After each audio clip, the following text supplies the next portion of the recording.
Am I rolling? Yeah. We're good? So we have 3 watches. What is this? See 3 watches. We're gonna do like a starter, bench, and cut. So out of all these 3 watches, Okay. which one you would start? Starter what? I guess the premise is 1, we're starting, so that's gonna be my daily driver. 1, we're gonna bench, maybe keep it as a backup. So that's the one you keep at home that you stare at whenever maybe you're bored and because you're a watch guy. And then 1 you cut. Yeah. That just means you have to get rid of it from your collection? Yeah. You can't have it? No, it's out.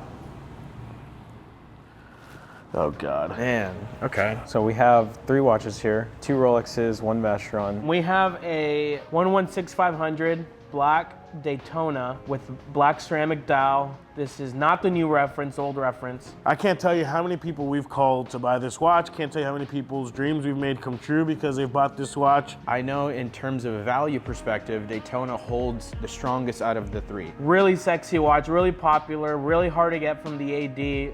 A lot of people's grail, this and the white dial. And then we have a 326934 Blue Sky Dweller.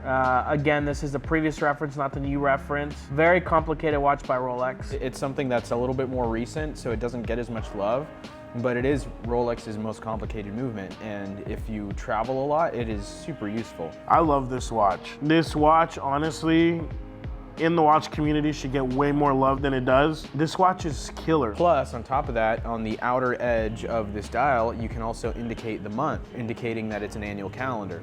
So, because of that, it is really cool. And we have this Vacheron Constantine chronograph with the date wheel, which is great. And then it has this sort of titanium ceramic bezel. One thing I like particularly about this watch is if you guys have been watching the watch market and watches that have come out, the Everest came out not too long ago, which was a titanium version of the 7900V and the 5500V. That's one of my favorite watches out there. The problem with that watch is because of the limited quantity, I think there was only 150 total. That watch fetches like 90 to 100 grand. So what I really like about this watch is that you kind of get that titanium tone in the bezel, and it ends up looking like a different Everest. It looks like a gray Everest because the Everest had a blue dial. Man, you brought some really cool. This is I don't know, this is gonna be a tough one. I love all of these. These are like your children. Which one do you get rid of? I feel like I would know the answer. Okay, are these the only watches in my collection, let's say? Yeah, that's Okay. the only 3 options you have. These are the 3 options I have, and I have to wear one on the daily, one that I don't wear as much, and then one that I just get rid of. Man, this is tough. I guess I'm doing this. So one that I would start, that I would wear every day, no questions. So I have an 8-inch wrist. I would go with the Sky Dweller. It has the date, it has the month, it has the time in 2 different places. I mean, what can't this watch do? It's complicated. Bezel is integrated with the movement. I love that about it. I would wear this every day. I think it's a perfect daily. I can dress it down. I can dress it up with a suit and tie. I can wear it with shorts. It doesn't matter. It's also 42 millimeter. Fits my wrist perfectly. I'm wearing a 42 millimeter right now on this offshore by AP. It's the AP Vampire. Out of these 3, that's the one I would wear daily. So for me here, I think this is a pretty popular opinion, but I'm gonna pick the Daytona as the starter. The reason I pick it is 1, I'm a big fan of the black Daytona. Even though this is an unpopular opinion, I like the black more than the white. I like the fact that this has a ceramic bezel. It is all stainless steel. Well, they're all stainless steel, but this one can definitely be dressed up, dressed down. It's probably, in my opinion, the most versatile. Well, that's really hard. These are all versatile. But this one being black versus this one is almost like a warm gray color on the dial, and then the Blue Sky Dweller, obviously it's a blue. So as a starter, I'm definitely gonna choose the Daytona. I think it's just the most neutral looking. It's a robust watch, the Daytona movements. Honestly, it's just a great looking watch. I think I can wear anytime. I think in my collection as a guy who loves watches, I'd have to start this, probably the Sky Dweller. It's just really well suited for me, my size wrist. I love that it has the ability to be able to be swam with. I love that I don't have to worry about it. It can take some abuse with that oyster bracelet. I might take this on a Jubilee, maybe, but I like the Oyster bracelet. I love you have all the functions, knowing the month, the date, the secondary time zone. I love the command ring. I love the way that the bezel refracts light. To me, this is just such a cool watch. This is probably the one that I would start. Man, this is, I think for me, what makes the most sense is that I would start the Rolex Daytona. This is something I could wear absolutely every day. I could dress it up as well as dress it down and be completely fine. And it is stainless at the end of the day, so it is going to be very robust. It has the ceramic bezel, which also allows for an extra layer or level of robustness, and it'll keep the bezel clean compared to some of the older models with the 116520 where they had the stainless bezel. You could easily see scratches, even if it was a little bit of a wear. With the ceramic bezel, you'll always know that it's a clean bezel. The only thing that's really up for concern is like some of the bracelet and or clasp. But this to me is just one of your tried and true type of watches. In this price range, I would almost compare it to a Submariner in this sort of similar category. It's just gonna always be there for you, and you could wear this every day. But as my starter, I'm picking the Rolex Daytona. One that I would bench, meaning I don't wear it that often, but I wear it, it's in my rotation, is I'd do the Daytona over the Vacheron. Now, why? Why would I do that? A lot of you are gonna say, man, you guys are Vacheron heavy. You guys sell a lot of Vacheron. You guys are always preaching Vacheron. That is right. But I would cut this one because the 4500V is out and the 4520 is out. So why would I go for that over this? Because this, for one, does not have an exhibition case back. It does not have the easy remove bracelets. It does not have the micro adjust in the clasp. I mean, there's a lot of reasons why I would cut this and then later get the 4500V or the 4520, even the 7900V. The 7900 is a beautiful watch. This next one, it may come to you as a surprise, it may not, but as you guys know, I'm all about that quiet luxury. So I think I'm gonna go with the Vacheron chronograph here with the ceramic and titanium bezel. This is just something I picture myself wearing out to dinner and wearing in a little bit more of a classier setting. And so naturally I wouldn't wear it as much anyways. So this is something that I would bench, but it could easily be used as a daily. I mean, the fact that it has a date function on here, which is super beneficial for anybody that on the day-to-day basis just wants to know the date, basic, just look at the time or look at the date as well. I just think the style of it is just a little bit more dressy in my opinion. That's why I would bench it. But you're also getting a Vacheron Constantine. It's one of the holy trinities for the mid-20s. And so this is just so much watch for the money. I love the look and feel of it. On wrist, it's not too big. It's not, it's just perfect. So I think that'd be my choice to bench. And I know a lot of people are probably gonna hate me for this, but this Rolex Sky Dweller, the only reason I would get rid of it is that I don't see myself wearing this as much as either of these two. And it's not by much, because the only thing that's maybe a little bit overwhelming for me, and it's not a huge deal, I'm not trying to make this all dramatic, but it's just the fact that it's a little bit top heavy for me. If it was maybe a solid rose gold one, I feel like it would be worth it at that point, but maybe I'm just a little bit spoiled. But the stainless one, there's nothing wrong with it at all. I prefer the white dial over the blue, and so maybe that's part of the reason why I chose to not go with this as my bench or starter. But I could see anybody argue that this one could be someone's starter or their bench, maybe something that they don't wear as much, because some people consider this a little bit flashier. But honestly, there's literally nothing wrong with the Sky Dweller. I actually rather love it, but maybe just this configuration is just not for me, but those are my choices. The issue is not that I have to bench one of these, but that I have to cut one. So that's what's making this decision a little difficult. And let me see something. Yep, just as I suspected. So the only reason that I'm going to cut this watch is because if I'm switching out of the Daytona, it's probably gonna be because I get tired of it. So if I get tired of it, that means I'm gonna wanna wear something else for a little bit and then go back to the Daytona. So I can't imagine myself wearing a watch without micro adjust nowadays. Almost every watch you have has micro adjust. This one right here, unfortunately, it does not. And although Vacheron has fixed that with all of their current models, all of their watches have this incredible micro adjust system in the clasp where you just pull it out, one on each side, and it's plenty of adjustment for anybody. You also even have, on the new models, you have the option to quickly remove the bracelet and strap that you get on the watch. And from the boutique, they give you all three options, whether you want bracelet, strap, or leather. This one right here, as much as I think this watch is really good looking, I've already picked a chronograph for the starter. And so this one right here, I'm gonna have to cut it. I love the watch. The warm gray is actually something that I like a lot. Dressing this watch up is no problem with warm grays, and I learned that on another AP we have. Sometimes having like this warm, it's almost like a brownish gray, but having that neutral, little bit lighter, more vibrant gray, actually makes it more versatile whenever you want to dress it up. So if you're wearing like tans or light browns or browns, this is definitely going to go way better with that. I think I'll be able to get the job done with the Daytona, just because of the high polish, the amount of high polish it has, and all the high polish on the dial and the sub dials, how much they pop.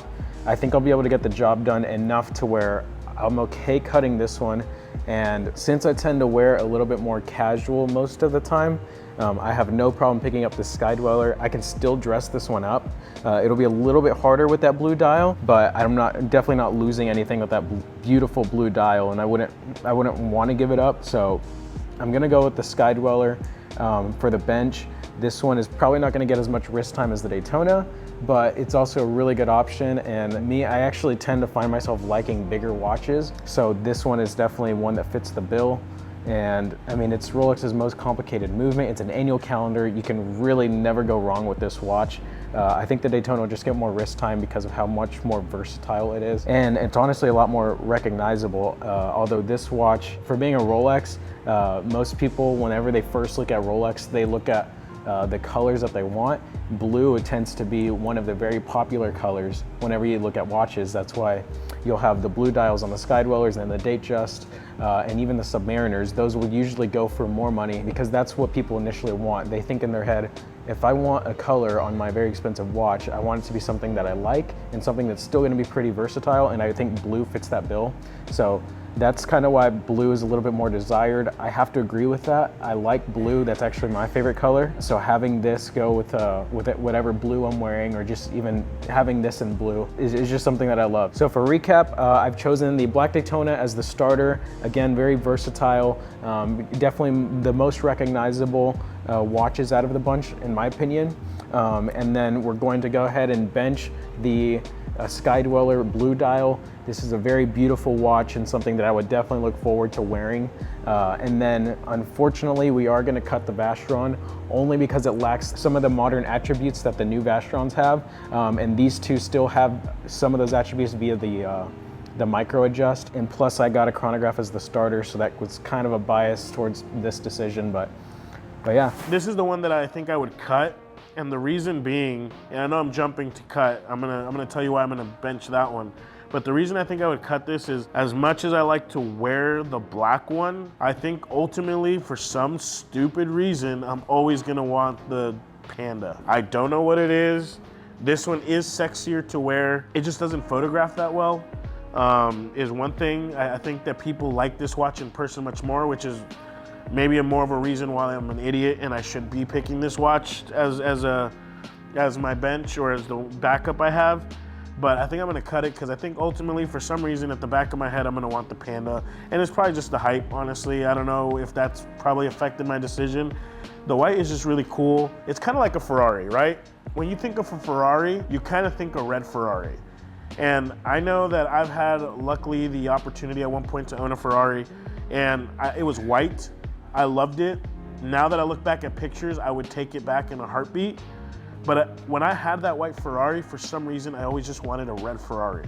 It sounds so stupid, very basic, but I think that's kind of the same thing I would do with this. I think I would always just want the Panda. So for that reason, and for the other reasons, I would keep this as my backup, as my bench. This is just one of the holy trinity.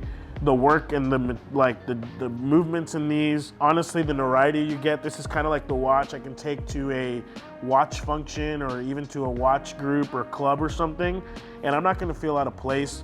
I feel like this watch punches well above its weight or price point in terms of what it represents. People don't really know what the value of this is. They just know it's from a very expensive brand with a lot of history. And so for that reason, and because I love that Everest, this kind of has like that poor man's Everest aesthetic. I hate to say poor man's, this is not a cheap watch, but it's not 90,000. So relative to that, this is like the, I'm gonna call it the cheaper option of the Everest. I love that about this watch. I really do like the Vacheron bracelets. Obviously, I wish this was a newer reference that had the easy remove strap, but honestly, I don't really wear a lot of other straps, and if I do, it's a different watch. The Vacheron is one of those watches I really appreciate on a bracelet, and honestly, just with all the, like the Geneva seal, the Coats of Genève, everything that's in this movement, this is just in another league compared to the Rolexes. It's just an incredible watch. I love chronographs. I love the size of this watch. I'm wearing a 44 millimeter AP, and this is, I believe, 41 millimeters or 40 millimeters. This still looks phenomenal on my wrist, and I love this. I could wear this every single day, not bat an eye, not miss any other watch. And so that's why I probably would have it as a backup. This would be the one I wear more to special occasions while I'm beating this one up and using this. So what do you guys think of my decision?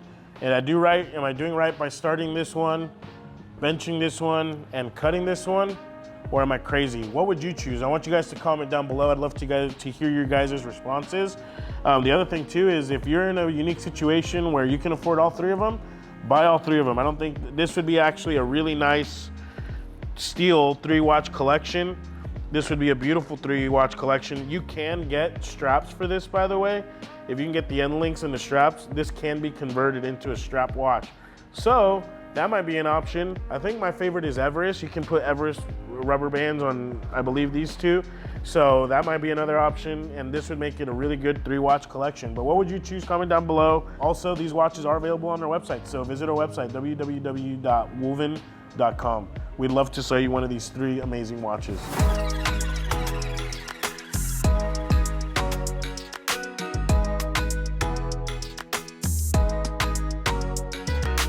Hi y'all, so with Valentine's Day right around the corner, we have a couple pieces here for your wives, your girlfriends, or your significant others that are perfect gift-giving gifts here. To start off, one of my personal favorites, we have the Cartier tank here.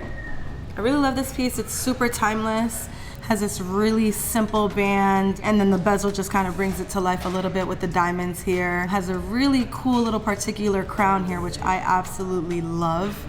Get into that detail right there. She's more simple, has a smaller wrist. I think this is a great gift. Won't break the bank either, so you can kind of add in something else with this and not just get a watch. Another beautiful Cartier that we have here in store that sits a little bigger on the wrist is this balloon blue with the diamond bezel. I obviously love this one as well. It's just super timeless, so elegant. It's Cartier. Women love Cartier. But if she's a Rolex lover, then we have so many great options with Rolex as well.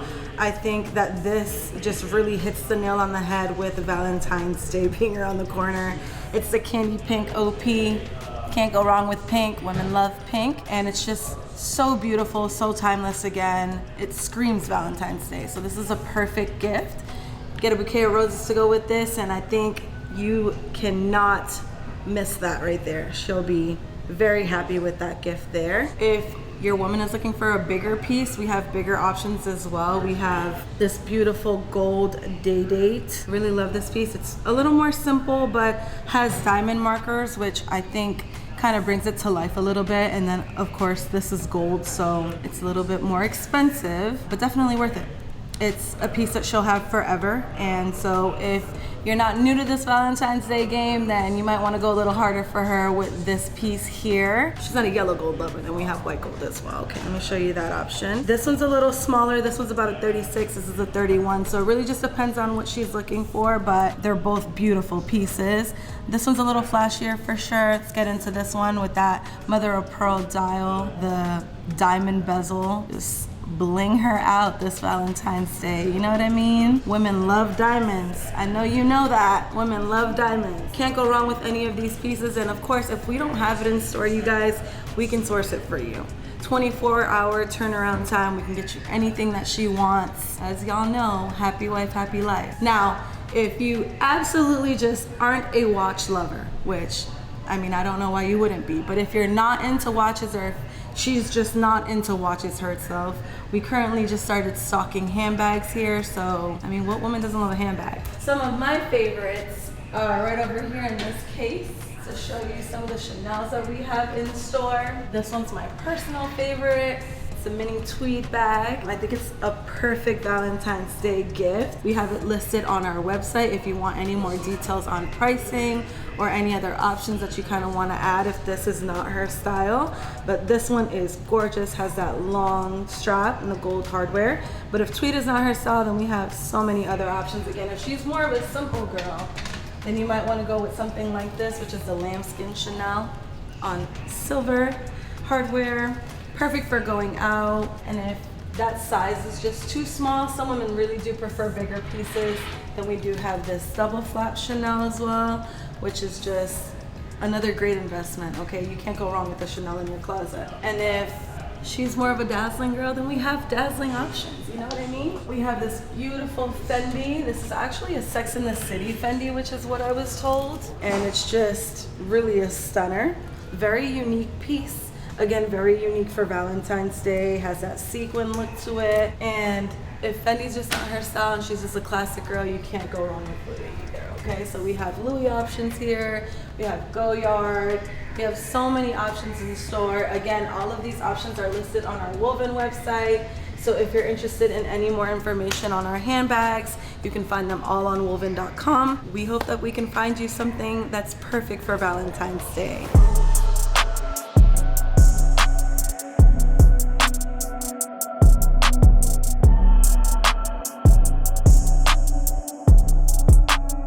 That looks stunning. It's just so awesome.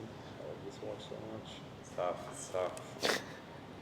It's hard. You do get attached to like the watches that you have too. You know what I mean? Yeah, I mean, there's obviously some give and take. Like maybe you don't want to get rid of all of them, but there's at least a select few that every time you look at it, it's just like, oh, I don't wear it, and I could totally put this towards something else. And Yeah, the only thing I'd worry about this watch is like just being careful, like where you're wearing it, because it's like.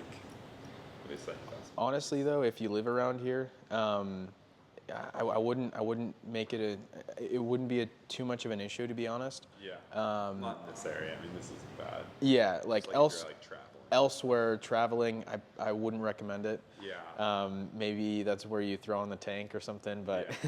But yeah, honestly, because we live in such a good area, I would be fine with it. But I guess while we're here, we can also discuss like what we could potentially get for some of those, because there is opportunity cost, especially with those watches being so hot. Right.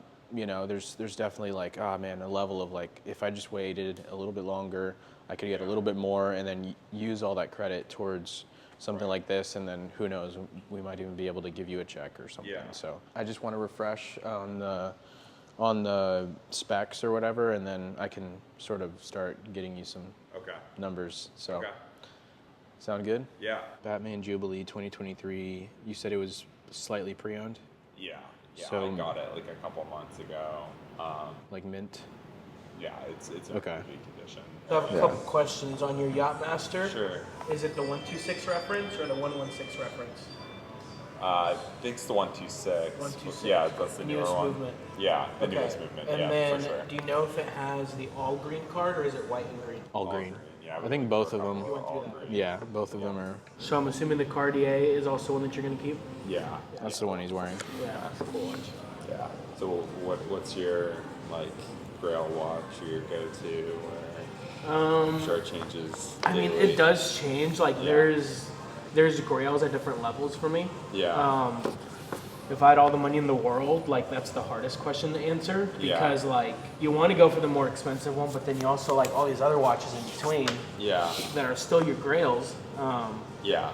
Just So it's different kind of levels. hard to answer that question, because you could say Richard Mille, you could say Patek Philippe. Yeah. But then, what about the girl Rolex and like the AP, you know, or the Vacheron? So I think what I like to answer is like ones that I would have a part of my collection.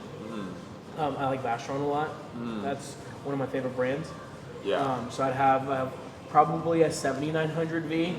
If I had all the money in the world, I would get the Everest. Nobody goes to Rolex for their dress watches. Yeah. They go to them because they've always been known to be like a sports watch brand. Right. That's almost their entire function. Like the Sky Dweller, pilot watch. The GMT, also pilot watch. The Air King, Submariner, Deep Sea, Sea Dweller, all for actually diving. And then Daytona for being for racing, and all that's like, there's almost always a purpose. Yeah. Now they're starting to kind of tap into the dress market, but even then it's kind of like, why? And I don't say that because I don't like them, because honestly, if you think about it and you break them down, like the Cellini, for the money, very, very good value. Yeah. All right, it was great to see Brett back in the store here today. For the longest time, he's been wanting a Rolex Day-Date, the olive dial rose gold. And so we'd kind of talked shop to see what kind of avenues he had to that, so that he can actually trade some of his watches that he has into that, or whether we wanted to just kind of sell them one by one and wait till they sell and then use that credit towards the